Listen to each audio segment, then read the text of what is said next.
ही कथा असा निसर्गाच्या अटळ चक्राची आणि हजारो किलोमीटरचा प्रवास करून आपल्या मातीशी नाता जोडणाऱ्या त्या निशब्द पाहुण्याची, ऑलिव्ह रेडले सी टर्टल कासवाची. मादी कासवान घातलेल्या अंड्यांचा घार कुत्रे, कोल्हे आणि मानवापासून संरक्षण करण्यासाठी काही हात मदतीसाठी पुढे येतात. स्थानिक गावकरी, वनविभाग आणि अनेक स्वयंसेवा संस्था एकत्रित येऊन या अंड्यांचा संरक्षण करतात. हॅचरीमध्ये अंडी सुरक्षित ठेवली जातात आणि जेव्हा त्या छोट्या पिल्लांचा जन्म होता तेव्हा प्रेमान आणि काळजीपूर्वक समुद्राच्या दिशान सोडली जातात.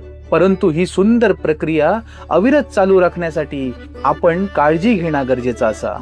जर समुद्र किनारे अस्वच्छ असतील तर मादी कासव परत निघान जाता, जणू ती सांगता ह्यो प्रांत माझ्या पिल्लांसाठी सुरक्षित नाही. म्हणूनच कासवाच्या अस्तित्वासाठी आणि आपल्या सर्वांच्या हितासाठी आपण सतर्क राहावया.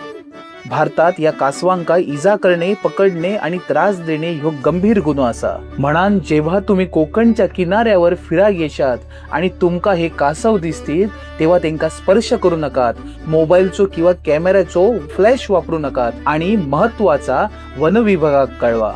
कारण ही फक्त एक कासवाची कथा नाही, ही निसर्ग